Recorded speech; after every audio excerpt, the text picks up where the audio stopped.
Welcome back ಸ್ನೇಹಿತರೆ. ನಾವು ಈಗಾಗಲೇ 2022ರ ಪ್ರಶ್ನೆ ಪತ್ರಿಕೆಯನ್ನ ನಿನ್ನೆಯ ವಿಡಿಯೋದಲ್ಲಿ ನೋಡಿದ್ವಿ.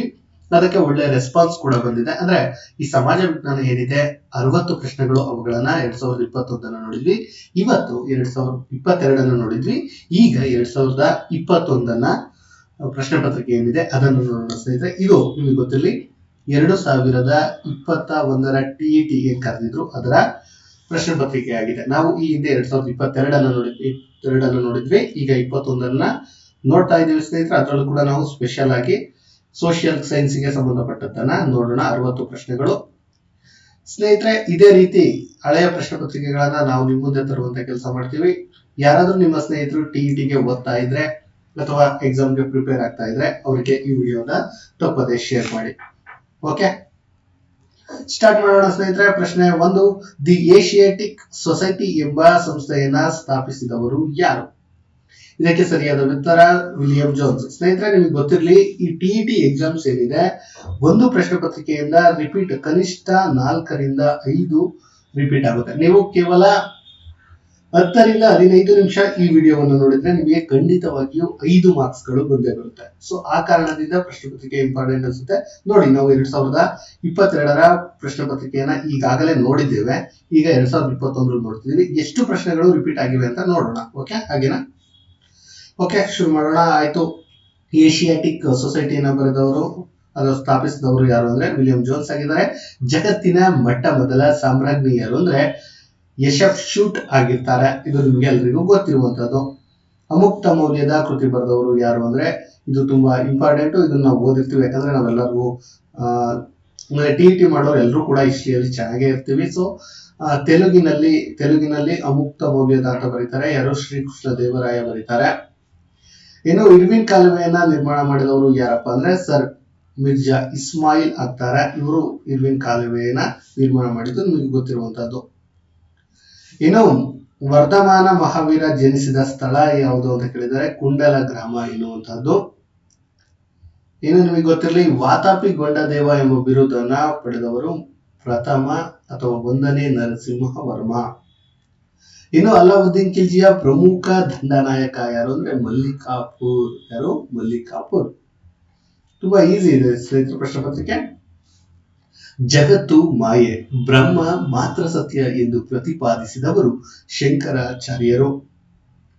ದಾಮ್ ಎಂಬ ಹೊಸ ಬೆಳ್ಳಿಯ ನಾಣ್ಯವನ್ನ ಚಲಾವಣೆಗೆ ತಂದವನು ಯಾರು ಅಂದ್ರೆ ಇದರಲ್ಲಿ ಶೇರ್ಷಾ. ತನ್ನದೇ ಆದ ರಸ್ತೆಯನ್ನು ಕೂಡ ಈತ ನಿರ್ಮಾಣ ಮಾಡ್ತಾನೆ, ಅದು ನಿಮಗೆ ಗೊತ್ತಿರುವಂತದ್ದೇ. 2ನೆಯ ಶಿವಾಜಿ ಎಂದೇ ಹೆಸರಾದ ಅಥವಾ ಪ್ರಸಿದ್ಧನಾಗಿದ್ದ ಪೇಶ್ವೆ ಯಾರು ಅಂದ್ರೆ 1ನೇ ಬಾಜಿರಾವ್ ಏನಿದ್ದಾರೆ ಇವರು ಪ್ರಸಿದ್ಧರಾಗಿರ್ತಾರೆ. ಇನ್ನು ನೀಲಿ ನೀರಿನ ನೀತಿ, ಬ್ಲೂ ವಾಟರ್ ಪಾಲಿಸಿನ ಜಾರಿಗೆ ತಂದವನು ಬ್ರಿಟಿಷ್ನ ಗವರ್ನರ್ ಅಲ್ಲ, ಈತ ಫ್ರೆಂಚ್ ಗವರ್ನರ್ ಫ್ರಾನ್ಸಿಸ್ಕೋ ಡಿ ಅಲ್ಮಿಡಾ. ಇನ್ನು ಪ್ಲಾಸಿ ಕದನ ನಿಮ್ಮೆಲ್ಲರಿಗೂ ಗೊತ್ತಿದೆ, 1757. ಇದು ಒಂದು ರೀತಿ ಸ್ವತಂತ್ರ ಹೋರಾಟಕ್ಕೆ ನಾಂದಿಯನ್ನ ಹಾಕುವಂತಹದ್ದು. ಅಲೆಕ್ಸಾಂಡರ್ ರೀಡ್ ಜಾರಿಗೆ ತಂದ ಪದ್ಧತಿ ರೈತವಾರಿ ಪದ್ಧತಿಯೇ. ಪ್ರಾರ್ಥನಾ ಸಮಾಜದ ಸ್ಥಾಪಕರು ಡಾಕ್ಟರ್ ಆತ್ಮಾರಾಮ್ ಪಾಂಡುರಂಗ. ಇನ್ನು ರಾಜ್ಯಶಾಸ್ತ್ರದ ಪಿತಾಮಹ ಎಲ್ರಿಗೂ ಗೊತ್ತಿರುತ್ತೆ, ಅರಿಸ್ಟಾಟಲ್. ಇನ್ನು ಸಾರ್ವಜನಿಕ ಆಡಳಿತದ ವ್ಯಾಪ್ತಿಯನ್ನ ಪೋಸ್ಟ್ ಕಾರ್ಡ್ ಇಂಗ್ಲಿಷ್ ಪದದ ಮೂಲಕ ಮಾಡಿದವರು ಯಾರು ಅಂದ್ರೆ ಲೂಥರ್ ಗುಲಿಕ್. ಜಾತ್ಯತೀತ ಎನ್ನುವಂತಹ ಪದವನ್ನ ಅಳವಡಿಸಿಕೊಂಡವರು ತಿದ್ದುಪಡಿ. ನೋಡಿ, ಇದು ರಿಪೀಟ್ ಆಗಿದೆ. 42ನೇ ತಿದ್ದುಪಡಿ. ನಿಮಗೆ ಗೊತ್ತಿರಲಿ, ಜಾತ್ಯತೀತ ಎನ್ನುವಂತಹ ಪದವನ್ನ ಅಳವಡಿಸಿಕೊಂಡ ಸಂವಿಧಾನ ತಿದ್ದುಪಡಿ 42 1 ರಿಪೀಟ್ ಆಯಿತು. ಇನ್ನು ಡಾಕ್ಟರ್ BR ಅಂಬೇಡ್ಕರ್ ಅವರು ಸಂವಿಧಾನದ ಆತ್ಮ ಮತ್ತು ಹೃದಯವಿದ್ದಂತೆ ಎಂದು ಕರೆದ ಮೂಲಭೂತ ಹಕ್ಕು ಯಾವುದು ಅಂದ್ರೆ ಸಂವಿಧಾನದ ಪರಿಹಾರದ ಹಕ್ಕು. ನೋಡಿ, ಭಾರತದ ಪ್ರಪ್ರಥಮ ಮಹಿಳಾ ರಾಷ್ಟ್ರಪತಿ ಅಂತ ಕೇಳಿದ್ದಾರೆ ಸ್ನೇಹಿತರೆ, ಪ್ರತಿಭಾ ಸಿಂಗ್ ಪಾಟೀಲ್. ನಿಮ್ಗೀಗ ಪ್ರಪ್ರಥಮ ಆದಿವಾಸಿ ರಾಷ್ಟ್ರಪತಿ ಅಂತ ಕೇಳಿದ್ರೆ ದ್ರೌಪದಿ ಮುರ್ಮು ಆಗ್ತಾರೆ. ಪಂಚಶೀಲ ತತ್ವಗಳಿಗೆ ಸಹಿ ಹಾಕಿದವರು ಯಾರು ಅಂದ್ರೆ ಜವಾಹರ್ಲಾಲ್ ನೆಹರು ಹಾಗೂ ಚೌ ಎನ್ ಲಾಯ್ ಆಗಿರ್ತಾರೆ. ಇನ್ನು ದಕ್ಷಿಣ ಭಾರತದ ಕೊಡವರ ಧರ್ಮ ಮತ್ತು ಸಮಾಜ ಎನ್ನುವಂತಹ ಪುಸ್ತಕವನ್ನು ಬರೆದವರು ಯಾರು ಅಂದ್ರೆ ನಮ್ಮ ಕರ್ನಾಟಕದ ಎಂ.ಎನ್. ಶ್ರೀನಿವಾಸ್. ಸಮಾಜಶಾಸ್ತ್ರದ ಬೆಳವಣಿಗೆಯ ಪಿತಾಮಹ ಎಮಿಲಿ ಡರ್ಕೀಮ್. ಇಂಪಾರ್ಟೆಂಟ್ ಆಗುತ್ತೆ. ಲ್ಯಾಟಿನ್ ಭಾಷೆಯ ಫ್ಯಾಮುಲಸ್ ಎಂದರೆ ಹಾಡು. ಹಾಡು.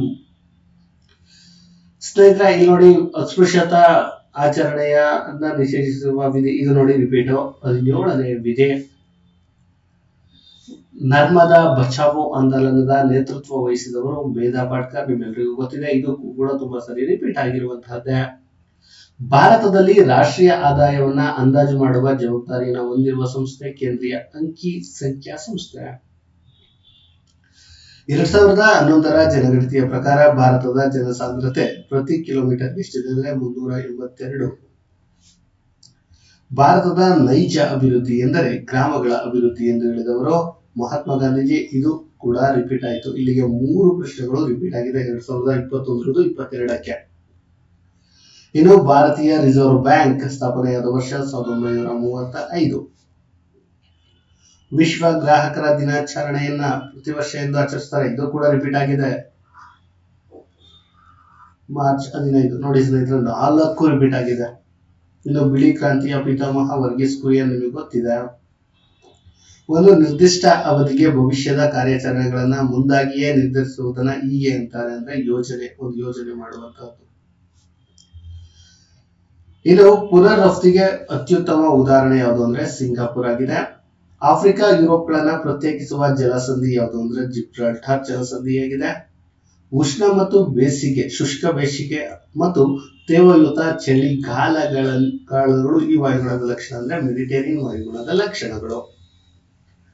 ಇನ್ನು ವಿಶ್ವದ ನೈಸರ್ಗಿಕ ಅದ್ಭುತವಾದ ಗ್ರ್ಯಾಂಡ್ ಮಹಾಕಂದರ ನಿರ್ಮಿಸುವ ನದಿ ಅಂದ್ರೆ ಕೊಲಾರಡೋ.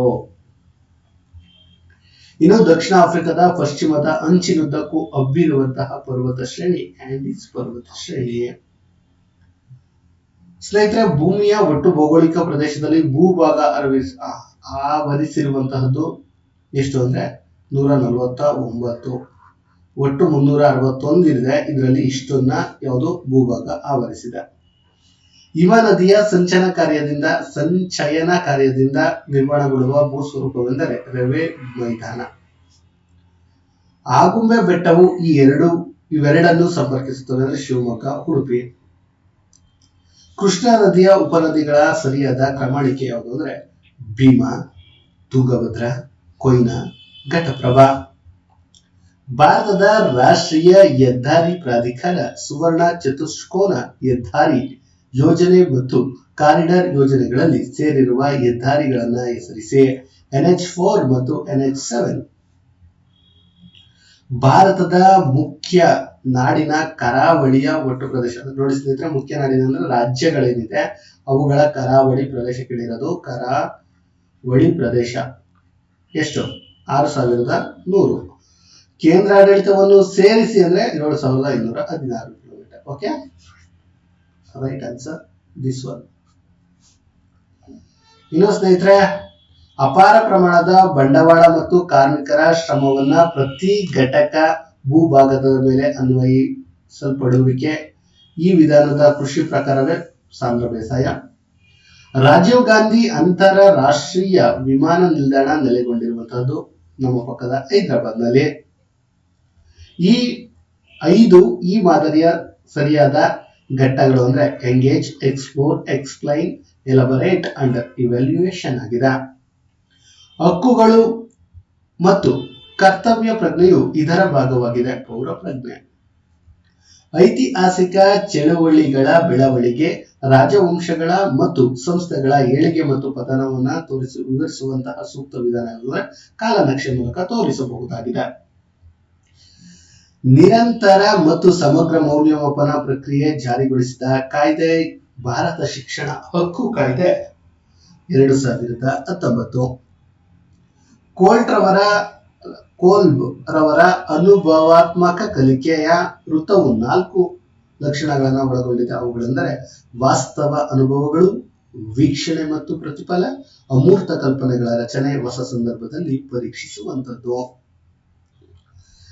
ಪಾಠ ಯೋಜನೆಯು ಬೋಧನೆಯ ಕ್ರಿಯಾತ್ಮಕ ಪೂರ್ವ ತಯಾರಿಯಾಗಿದೆ ಎಂದು ವ್ಯಾಖ್ಯಾನಿಸಿದವರು ಲೆಸ್ಟರ್ ಬಿ ಸ್ಟ್ರಾಂಡ್.